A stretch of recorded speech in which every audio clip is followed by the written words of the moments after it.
I'm excited to announce, thanks to President Peacock's determination, we are keeping the membership streak alive. That is a reflection of his, Karen's, Lael's, and the entire membership recruitment committee's hard work. We appreciate all of you who answered his call last week. It is now my distinct privilege to introduce our newest member, Courtney Lincoln.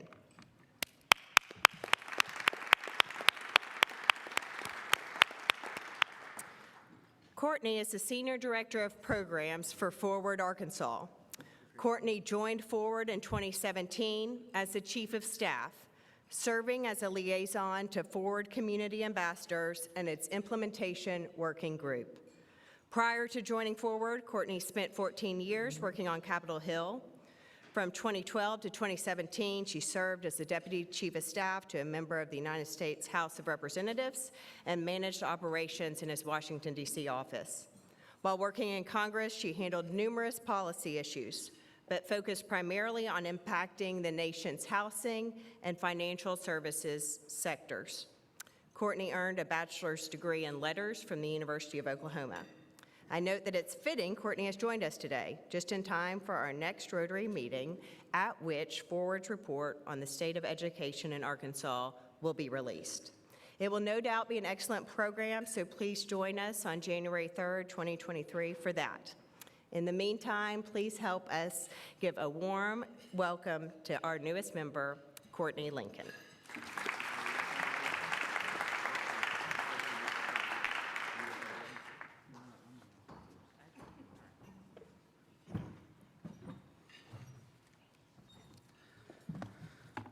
Thank you, Jason and Molly. Congrats, Courtney. Appreciate you moving up your announcement date a few weeks. So glad to have you in Club 99. And as Molly said, we now are at 21 straight meetings with a new member being introduced. So thanks to all of you, to Molly, our membership team, and our board for making that happen. Congratulations. So that's 6 months. No more promises after that. However, if you were introduced as a new member this 6 months, this first half of the year, will you stand up? If you're in the, we'd love to congratulate you again.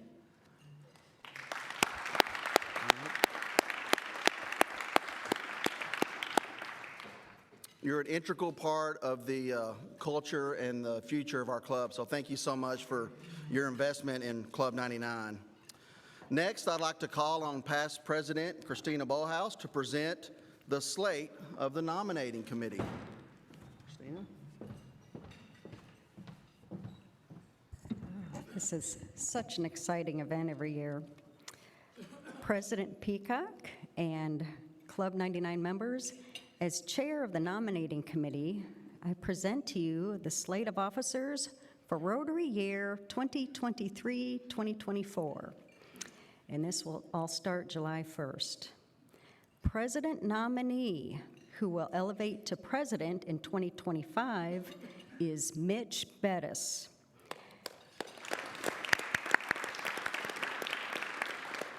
Secretary, Molly McNulty. Treasurer-elect, who elevates to treasurer in 2024, is Drew Harper. Sergeant-at-Arms is Wendy Wood. And directors to serve a 3-year term will be Vijay Kuravilla, Sue Owens, and Nate Coulter. And serving as a director for 1 year, he's going to replace the position vacated by Mitch Bettis. That would be Greg McCarroll.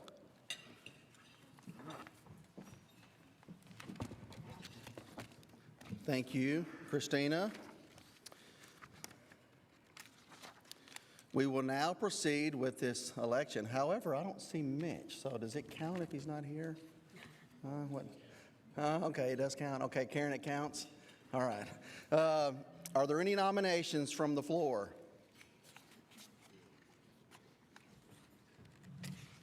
Any nominations from the floor to accept the slate? Okay. Past President Aaron Lubin.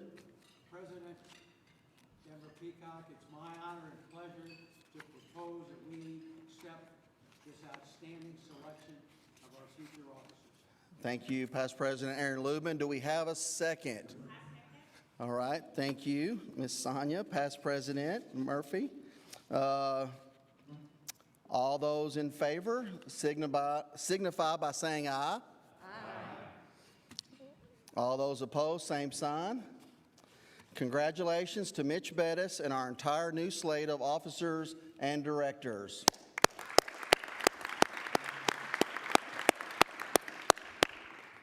You can't back out now.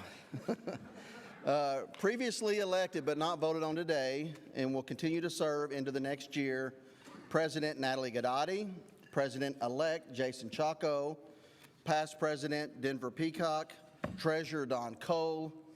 The directors, 2 of 3 terms were Tanya James, Lena Hayes, and Kevin Newton. And then the directors for 3 of the 3rd term will be T. Martin Davis and Jesse Wilson. All right, thank you, Madam President. We will be off for the holidays next week. So again, do not show up unless you just want to check out the new exhibit at the Clinton Library. But please do make plans to join us January 3rd. As Molly said, the release of Forward Arkansas State of Education in Arkansas report should be an outstanding program. Please join us at the beginning of the year. Mayor Scott's office asked if we could remind Club 99ers to consider serving on a city commission or board. As they say, quote, to qualify for service, an applicant must be a Little Rock resident who is registered to vote. Some appointments are limited to those within a specific profession, organization, or ward. And appointments to Little Rock boards and commissions are made by the mayor with confirmation by the board of directors. There are several vacancies available right now, so please consider applying by January the 6th. Although you can apply at any time, and I think your application is good for up to 2 years. But you can find much more info on the city's website. I've personally served on the Little Rock Sister Cities Commission for a number of years now and have really enjoyed giving back to the city in that way, so hopefully others will do the same. Also, a reminder, if you are interested in serving in the Literacy Lab early next year or being a mentor to a student at Dunbar, please get in touch with Mitch Bettis or Dan Parker, respectively. We could really use your help. During my State of the Club remarks in July, I announced my Illuminate the Rock theme and vision for our club to take on a really cool initiative to light the Veterans Memorial Bridge, what many of you know as the Broadway Bridge, arguably the most beautiful bridge in the natural state. I said I would love for Club 99 to lead the effort as a gift to our community during our region's tricentennial year, to kick off the process of lighting this beautiful bridge with its amazing arches. Last week, I mentioned how we have been working with our friends in Milwaukee behind the Light the Home project. They have been working with us on getting our plans together, timeline, and renderings. I also gave you a sneak peek of the latest renderings. Here are a few just for your benefit.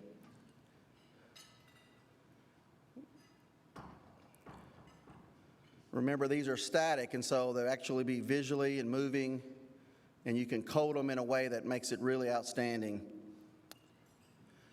This is a way to light it with the crosses too. So anyway, it's a really pretty awesome way to bring a lot of new energy to downtown and for Rotary to continue to be part of the fabric of our community. But with all that being said, today,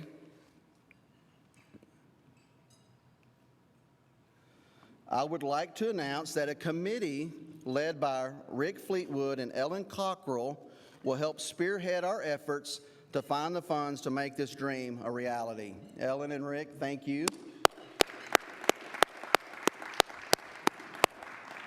If you are inclined to serve or support the cause, please let us know. They will be continuing to work on building out a committee and helping us bring this dream to life. I also want to personally thank Secretary Tammy Davis for her ongoing support as well, and also to Karen and the team helping make this a reality. I'm very grateful for their commitment and desire to see this come to fruition. It's my hope a lit Veterans Memorial Bridge will be a permanent reminder of our community service and the light we're already shining on our community. I think it's very appropriate today, with learning more about our veterans, that we continue to bring these things together and remember the sacrifice they all did for our freedom and our country. As a reminder, as you finalize your plans for your year-end giving, please consider an initial gift to the Club 99 Foundation, earmarked for Illuminate the Rock project. No amount's too small. We're going to need a significant gift or two to get there, but that shouldn't deter us. And as we begin to make bigger asks within our community, please consider how you can help us open doors. We need your help and your connections, and together we can join together to illuminate the rock. Thank you for all you do for Rotary and our community.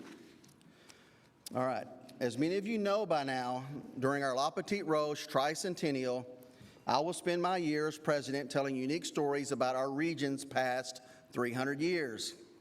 With our program today about our military veterans, I'd like to tell the story of a little-known Little Rock Civil War military fort at the intersection of West 16th and South Gain Street.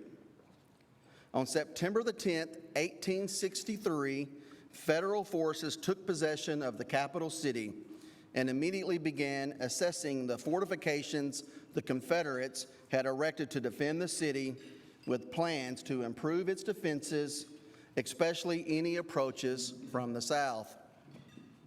The fortification was located in an area that at the time was undeveloped land owned by the estate of Roswell Beebe. The large square fortification commanded the road to Benton and was surrounded by a 6-foot deep and 8-foot wide trench. It is said that about 200 men worked daily to build the fort, and it was eventually finished a few months later that December. March of 1964 is the first reference, though, you'll find in official records of the fortification of Fort Steele. In March of that year, General Steele left Little Rock with about 12,000 men for the failed Camden expedition. The Encyclopedia of Arkansas says that a weary Iowa soldier returning to Little Rock from the campaign on May the 3rd wrote that at 10:30 Fort Steele was in sight, and not even the memory of the dreary days of fatigue duty on its walls could make it seem unwelcome. For months, the Federals continued to protect Little Rock, clearing fields of fire in front of Fort Steele and other major ramparts, and making improvements on the fort itself. A drawbridge was added to the fort in September of 1864 when Union officials anticipated an attack by the enemy and ordered the addition. But Fort Steele was never tested by Confederate assault and survived for many years after the war. Not until well after the war did Little Rock's continued growth to the south lead to the development of a new residential neighborhoods in the area. And in 1885, a school named for the fort was built, and it stood on 13th Street until burning to the ground in 1915.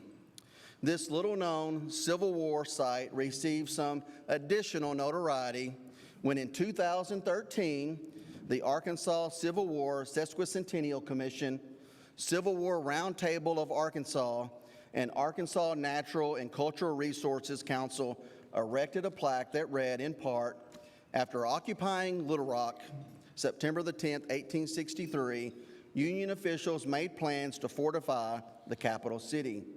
Construction began November 9th on a square redoubt which will command the city in all principal approaches. The fort, bristling with cannons and manned by veteran Union infantrymen, apparently did its job very well, as Confederate forces never mounted an offensive to retake Little Rock." You too can read the plaque about this famous Civil War site, Fort Steele, a fitting name for a strong fortification. And that's our Illuminating the Rock story for this week. Thank you.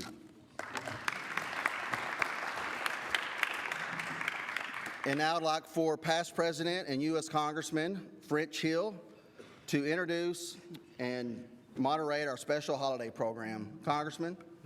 Welcome. Thank you.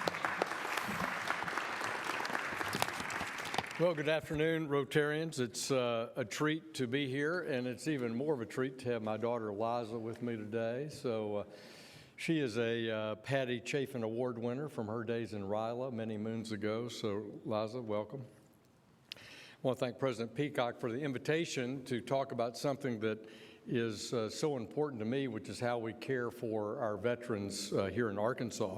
But when I was thinking about this, Denver, it dawned on me that 2023, and Karen is seated, I hope, means that I've been in Rotary 30 years. So that's a little frightening. For over 100 years, Rotary International has been at the forefront of solving local problems, and Rotarians around the world have been the main catalysts in those solutions, and they've done that with compassion. I think that's what Rotary is so well known for around the world, from our global partnership to defeat polio, to your immense efforts here to fight and build awareness and try to achieve children's literacy, to this club's effort to rehouse people after Katrina, which was such a devastating storm, but such an important project of this club, to the healing that we did when we exported Club 99's compassion with heifer to Romania. And many of you know that the veteran community, since I've been in Congress the past 8 years, has been a principal mission for me. It's really been a focus for a lot of my work to care for those who served our country with distinction and uniform. And this is something for everybody to think about, because we have 1% of our population that signs up in our volunteer armed forces and serves the other 99% of us to keep our country safe and keep our interests secure. Last year, my office got about $3 million back in earned benefits for veterans, and over the past 8 years, we're well over $40 million that we've brought to this district for earned benefits for our veterans who had applied or had earned it but never achieved that, either in a disability payment or recognition or in some other way. And so we're dedicated in my office to our veterans, and that we share that with our friends here from the VA, like Dr. Moore, Arlo Taylor, Michael Dobbs, and Debbie Meese that I work with every week on behalf of those veterans. And would you all join me with a round of applause for our Veterans Administration here, please? It's not an easy job, and they spend billions of your tax dollars to care for these veterans, and they think of the best way to do that every day effectively. And then it's a treat to have General Penn here, our Adjutant General for the state of Arkansas, who's done an outstanding job in his role as our TAG.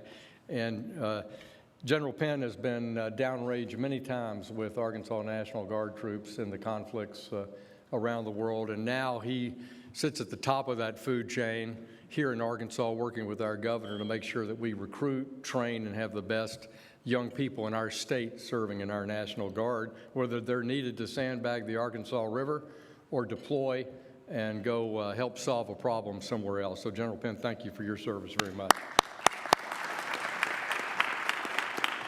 I first learned about Fisher houses back in 2015. I went with my pal Debbie Dingell, who's a member of Congress from the Detroit area, and we took a tour of the Fisher House at Bethesda Naval Hospital up at Walter Reed. And it was so impressive what they were doing in brain injury, particularly there, and their care for our wounded warriors. It was really an inspiration to me, but I'd never heard that term before, Fisher House. I certainly know about Ronald McDonald House at Children's Hospital and the value that that delivers to our families who have a youngster at Children's, but I'd never heard the term Fisher House. And then in August 2017, Stephanie Gardner, our provost at UAMS, and I got with Michael Dobbs and Margie Scott, our medical director at the VA here, and we got together at UAMS to talk about how could we bring a Fisher House to Arkansas. And we made some progress. And the mission is for you to think about it, and you're going to hear all about it today and the future of a Fisher House in Little Rock, but just think about those families who are coming to Little Rock for treatment at the McClellan VA regional hospital and they don't have any money to stay and their family member is in critical care or long-term care or some sort of tough situation, how do we help them? And the Fisher Foundation and the Fisher House is part of that solution. They provide accommodations free of cost to that family that's trying to be there to serve their family member. Today, I've got my friend, retired Navy Captain Brian Gaughan, is here to further define the importance of Fisher House. He's an officer of the Fisher House Foundation in Washington, D.C., retired naval officer, and he's really performing his passion now as the Vice President for Community Relations at the Fisher House Foundation, where he's been since 2015. Brian works with the Department of Defense, Veterans Affairs officials, local community groups, military medical centers to support the design, location, and construction of Fisher houses all over the country where they're needed most. And it's a real treat for me to tell you today that Little Rock's on that list, and you're going to hear all about it from Captain Gaughan. Come on up here, Brian.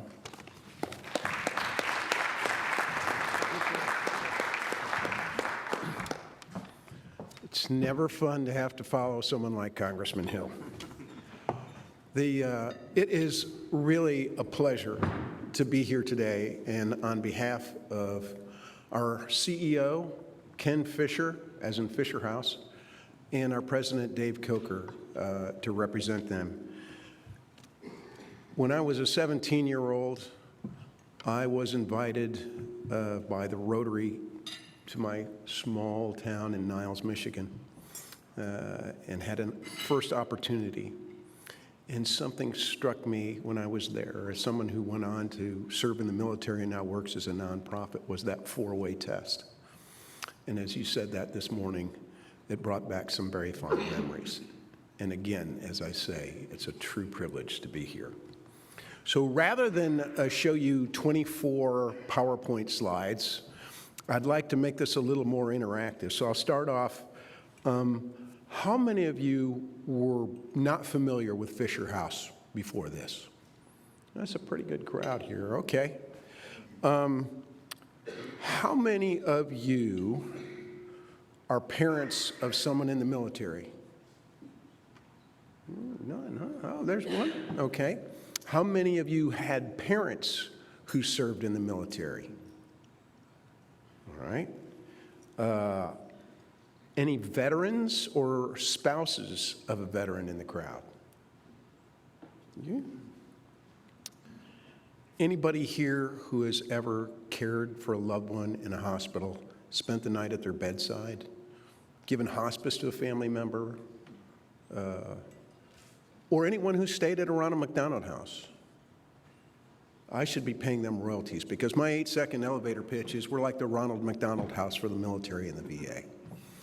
That's an 8-second pitch, but it doesn't really capture everything. So I'm going to do a quick 2-minute video that Jake's going to run for us. You can look it up there. You might get a little more color if you look at it on the screens, but I'll come right back after we show that video. Jake?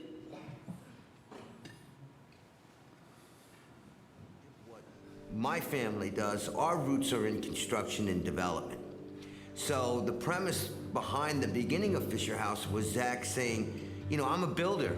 I can get an architect. You know, I know how to do this. And so we want to build the best possible product that we can. Because what we're trying to do here is not only help military families in their time of need, but also to honor their service. When you really break down the house, it's not just a roof over your head. That obviously is important. But the byproduct is what goes on inside the house. And so we've nurtured that. From a design standpoint, we've nurtured that kind of a feeling.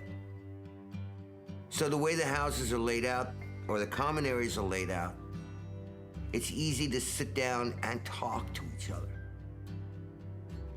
You know, having these houses grow was important because we wanted to try and keep up with the need. But as they grew in size, the one thing that we just did not want to happen and really fought was to keep the feel of the Fisher House small, even though the house had grown. It never, ever gravitated into a hotel environment. The support system that happens in these houses, that's actually the brick and mortar that holds them together. And that starts with the Fisher House manager, and then it kind of works its way down to the families, and the families will come in, and then the other families will embrace them, and they become one big family within the confines of the house. So the house is like its own community. It's absolutely incredible to watch.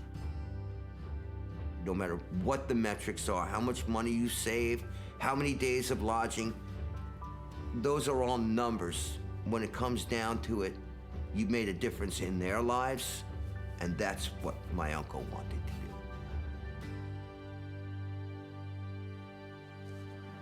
So a gentleman by the name of Zachary Fisher, he and his brothers, their parents had emigrated from Eastern Europe. They settled in New York City, and he started out as a bricklayer, he and his brothers. And they turned that into a construction company. Today, Fisher Brothers Construction owns about 6 million square feet of prime office real estate in New York City. Zach always appreciated that his family had lived the American dream. From bricklayer to entrepreneur, philanthropist. For those of you who are old enough to remember, in 1983, when the Marine barracks in Lebanon was bombed in Beirut, a number of our Marines and Navy corpsmen were killed. And Zach was so moved by that, he wrote a check out of his own pocket to every one of those families that had loved a service member. And at that time, the servicemen's group life insurance was a fraction of what it is. Zach also got a group of philanthropists in New York. They were going to scrap a World War II aircraft carrier, USS Intrepid, which was an important part of our history from World War II. And he got enough folks together, and today the USS Intrepid is the Sea Air Space Museum right in Manhattan. He'd done a number of things to help the military, and because of this, you get to meet people in high places. And he was friends with the Chief of Naval Operations, and the CNO, Admiral Trost, invited him to visit the Naval Hospital at Bethesda that Congressman Hill just talked about. And he was so impressed that he said, gosh, what can I do to help? And the Admiral, being a smart guy, he asked his wife, and she said, you know, I saw a young Navy family going into that hospital, and all I could think of is, where are they going to stay? And if they could find a hotel, how are they going to be able to afford it on a sailor's pay while their loved one's in the hospital? We said, we could use something similar to a Ronald McDonald House. And Zach said, hey, I'm a builder, I can do that, that's what I do. But I know how the government does things. You'll do it with the lowest bidder. I want them to feel like they're staying in my house, and I want this house to be a symbol of how much we as Americans appreciate the sacrifices of our men and women who've worn the uniform. Today, that was in 1990 when he broke ground on the first house, right about the time of Desert Shield, and 91, Desert Storm. That summer, he opened the first two houses, one at Bethesda Naval Hospital and one at the Army Hospital at Walter Reed in the Washington, D.C. area. As of last Tuesday, we just turned over our 94th house to the VA in Columbia, South Carolina. Thanks. So we have quietly been doing this for 3 decades. Zach built the first 20-some-odd houses out of his own pocket, and we opened house number 94. We've got a house under construction in Columbia, Missouri, and we've got one underway in Bay Pines, Florida. That takes us to 96. And then we plan in 2023 breaking ground in Detroit, San Antonio, Memphis, and Atlanta. That's house number 100 we'll break ground on next year. So who's going to be number 101? I think Little Rock is well postured to be one of the very first houses after that. I had a wonderful meeting today, this morning, with representatives of the University of Arkansas Medical School. Now, the neat thing you mentioned, I mentioned Lexington, Kentucky, I think, and Columbia and other places that we're building. We built University of Michigan. What most people don't realize is the strong partnership between the VA and university healthcare.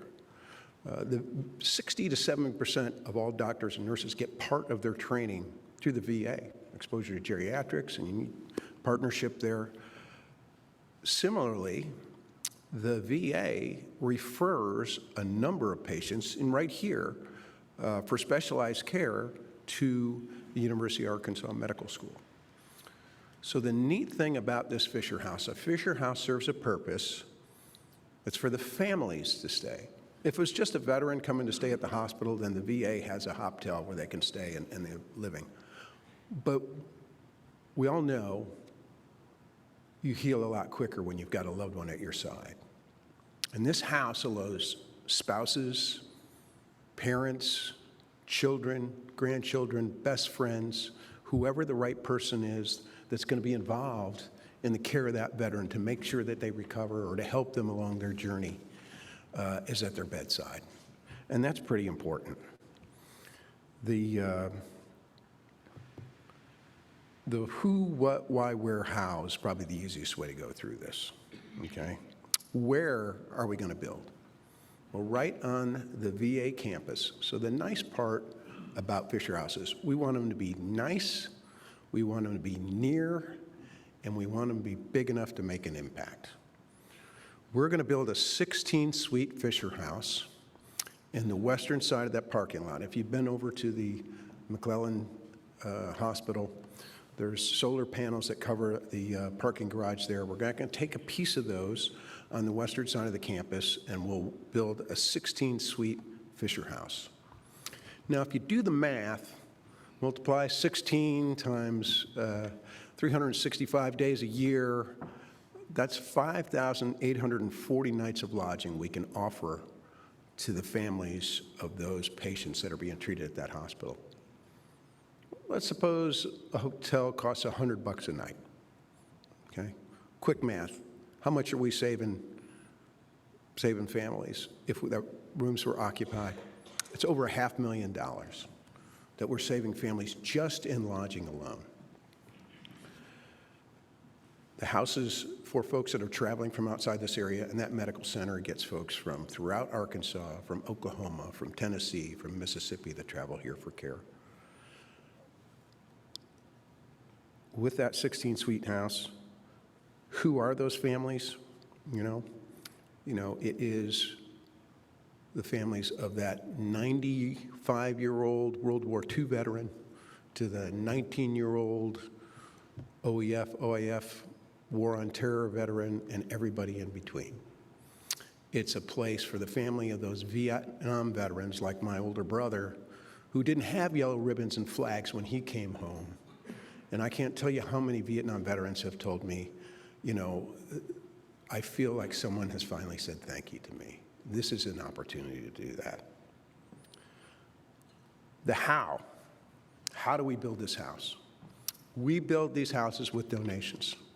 The current price tag for what we build is $9 million. $9 million seems like an awful lot. And pre-COVID, that number was probably closer to 7.5.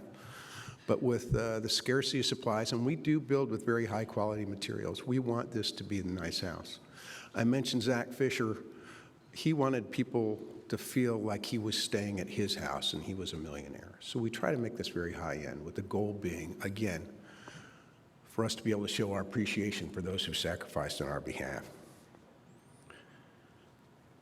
When we build, ideally what we would love is for 50% of the money we raise to come from all across the country and 50% to come from that locale where we're building, here in Little Rock. Actually, we'd love for 100% if it could come from that local area, but that may be a stretch. There's other people outside that still want to help. And when we're able to do that, whenever two communities, I can think of two off the top of my head, Fisher House in Long Beach and the Fisher House in Milwaukee, they both raised half the money for the house. Every time two communities can do that, that helps us build in a third community that may not have the economic resources to do that. We built in Huntington, West Virginia. They serve some of the poorest counties in America. We built in Togus, Maine. Neither of those places has a robust economy where it can easily attack a capital campaign of $9 million. So when those groups each raised half, that paid for the third house we could build. And that's what we're hoping for here in Little Rock. Now, the beauty of coming to Rotary for me is I know your mission is service. I know that you're an organization of people who care about their community. You're an organization of people that are still in the fight, still operating, still professional contact, still networking. That's why you're here. Our best groups in the country have had leadership from Rotary. And when the congressman asked me if I'd be interested to come out here and speak, I just about wet myself. You can laugh, that's okay. A little bit about Fisher House ourselves. I mentioned that, our founder, we're not called Veterans Living or Homes for Our Military. We're called Fisher House. The name itself is not descriptive of what we do,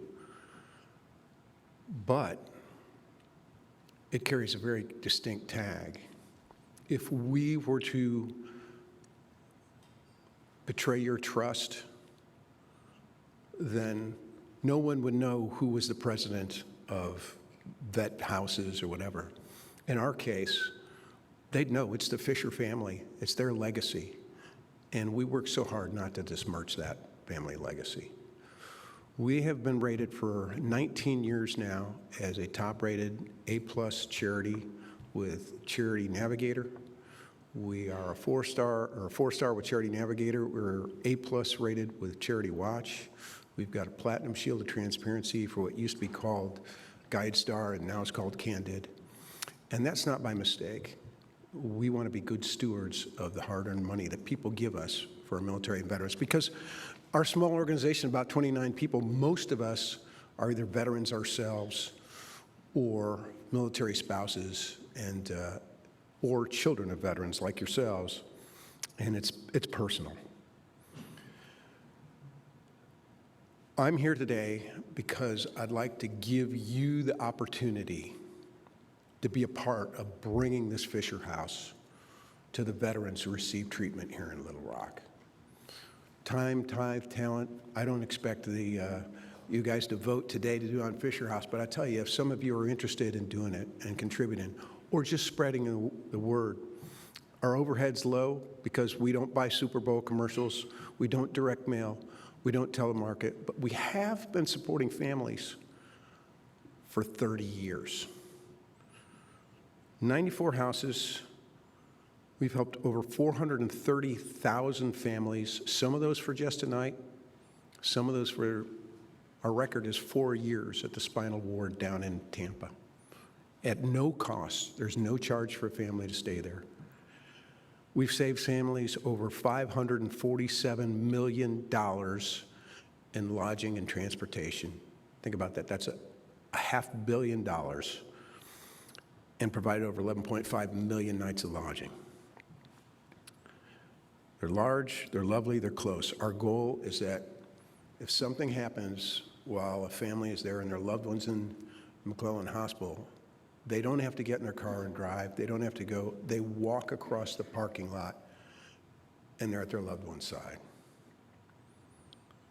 The congressman asked me a question today about how some of the other things we do. Fisher House has scholarship programs for military children. We have a scholarship children for the children in fallen and 100% disabled. We have a program where if you're a flyer, you can donate your frequent flyer miles to us, and then we use those miles, we consolidate them, get families to the bedside of wounded and injured service members.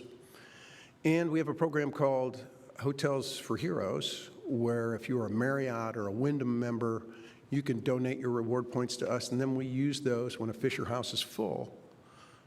Then we can put them up in a local hotel continued at no cost to the families. Those are just some of the ways. I'm going to stop right there, and I'm going to ask Jake. I've got some pictures of the house We just opened up last Tuesday in Charleston, decorated for Christmas. When we turn these houses over, they are fully furnished. We take pictures, and there's artwork on the walls that reflect the local community. There'll be pictures of Little Rock in the house. Everything you see in this picture comes with the house. We literally turn this house over the next day. The artwork, the books, the shelves, the decorations. The bedrooms are each subtly different, so you feel like you're in your own room, not like in a hotel.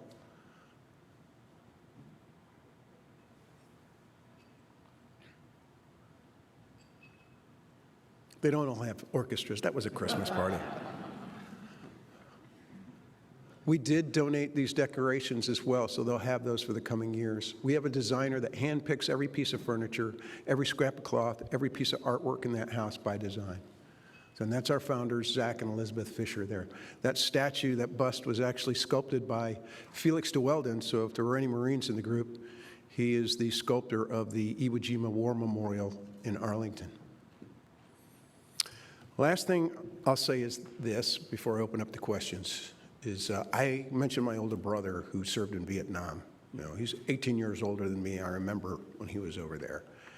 He passed away this summer, and just last month, he was interned at Arlington National Cemetery, and my family had the privilege. I had the privilege to be there at his bedside when he passed, which made me think about what our mission is.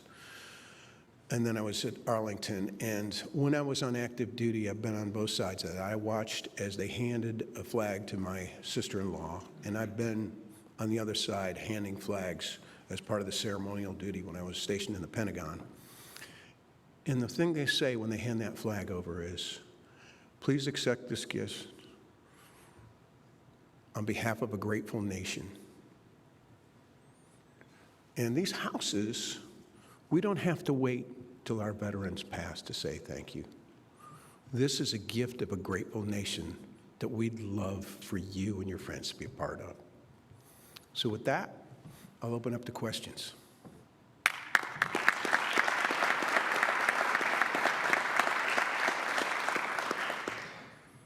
Bueller?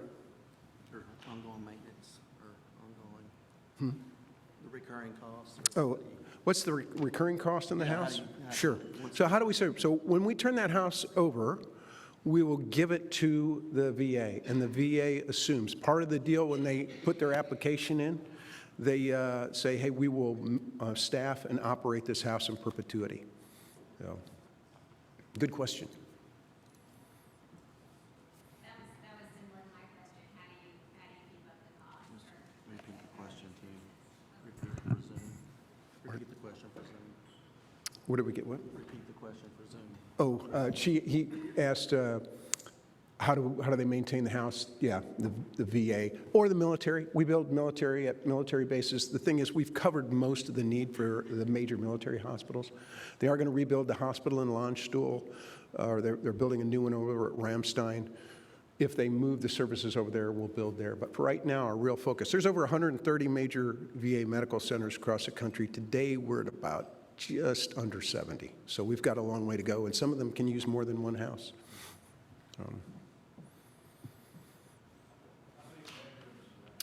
This house will be 16. Our largest house is a 20. We do have a smaller model, a 12-suite model. The basis of design for all these houses has to be approved by the Army, the Navy, the VA, and the Air Force, because they own the hospitals and they're going to assume it. And let me tell you, we build to the highest standards of each. So the house meets the California earthquake standards. It meets the Miami-Dade hurricane standards. It has, the water can be tapped to test for Legionella. There's a sprinkler system. It's a pretty amazing house. If there was a storm, I would want to be in it. So.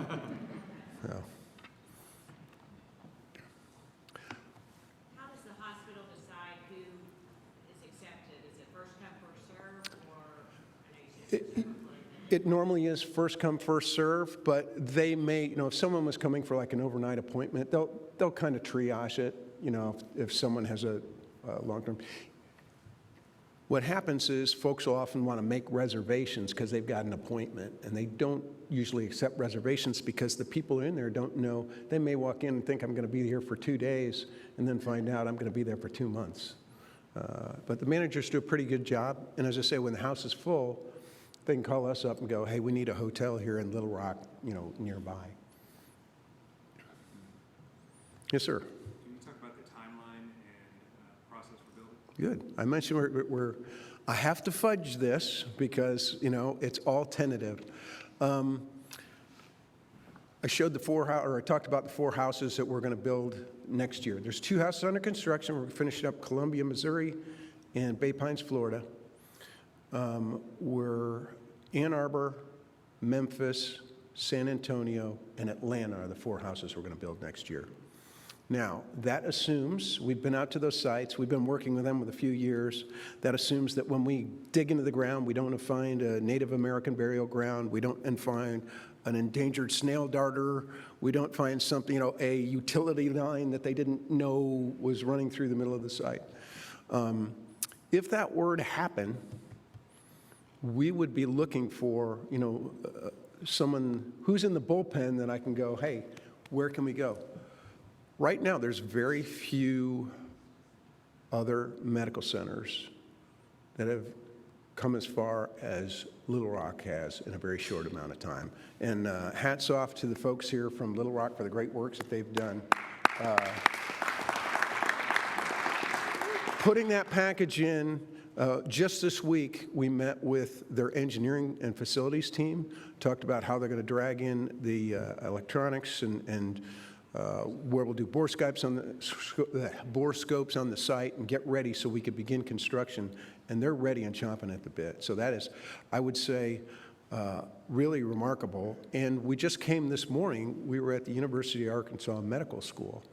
So not only is the VA interested in this, University of Arkansas Medical School, because as I talked about that relationship, they're very excited because all those patients that the VA refers to them, now they're going to have that resource available for those veterans that receive referred care. Yes, sir. I think what he just said is we're prepared, as Denver and I had a conversation, I said this morning, to be number 99. Just saying. I think 100 set, but yeah, you could be. Yeah, it probably won't be 100, but Club 99. yeah, Club 99, that's a good ring to it, yeah.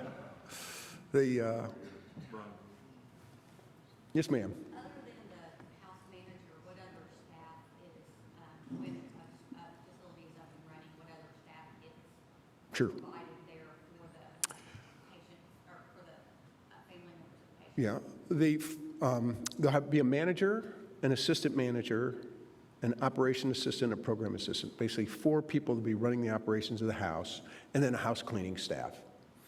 And let me just say this about those managers.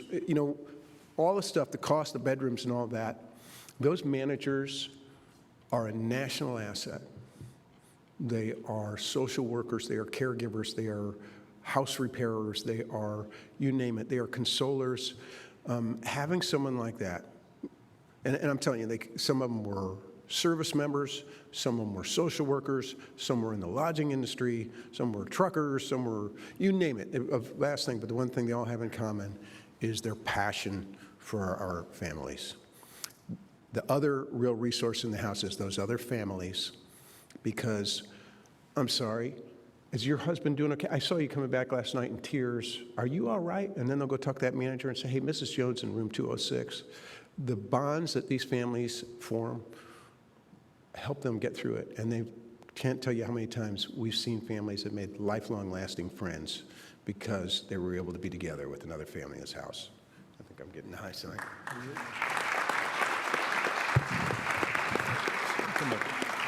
Well, Brian, thank you for being here, but I also want to add that this community work that Rotarians do, our veteran service organizations like the American Legion, Disabled American Veterans, et cetera, that put all that faith, in addition to raising some volunteer dollars, their ongoing connection with Fisher House is important because they bring all that volunteer effort, putting up Christmas decorations, bringing amenities to the rooms, having food or running errands or helping our families that are there.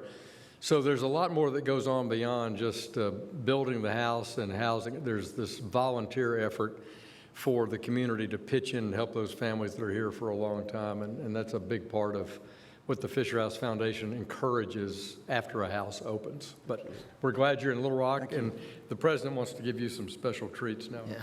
Thank you, Brian. Thank you.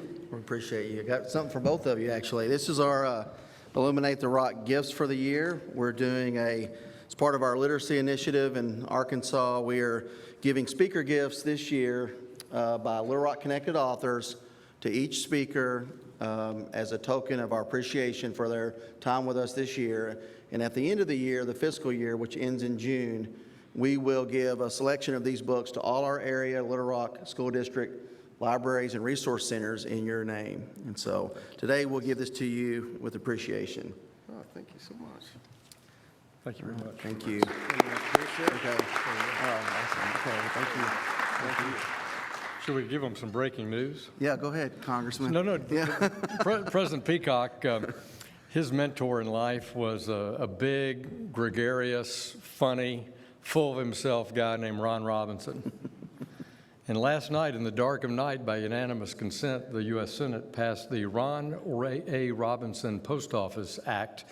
And so the post office in the Heights on Kavanaugh Boulevard will be renamed for your mentor, Ron Robinson. That's awesome. And yours as well, Congressman. He was a mentor to many of us. Skip Rutherford, Jordan Johnson, and several of us have been working on this big grassroots initiative. And a lot of folks sent letters, and the congressman is him and his staff have helped shepherd this all the way through, even up until literally the last hour of the session to get this done. So thank you very much. Unanimous consent, so hopefully the president will do the same. So we appreciate you. Also, we're off next week, but come back January 3rd, and Courtney's group, welcome Courtney, Forward Arkansas will release the State of Education in Arkansas report. So be sure and join us for that. I believe Craig O'Neill is going to also help moderate that program. So it should be a really fun way to ring in the new year. And with that, we are adjourned. Thank you.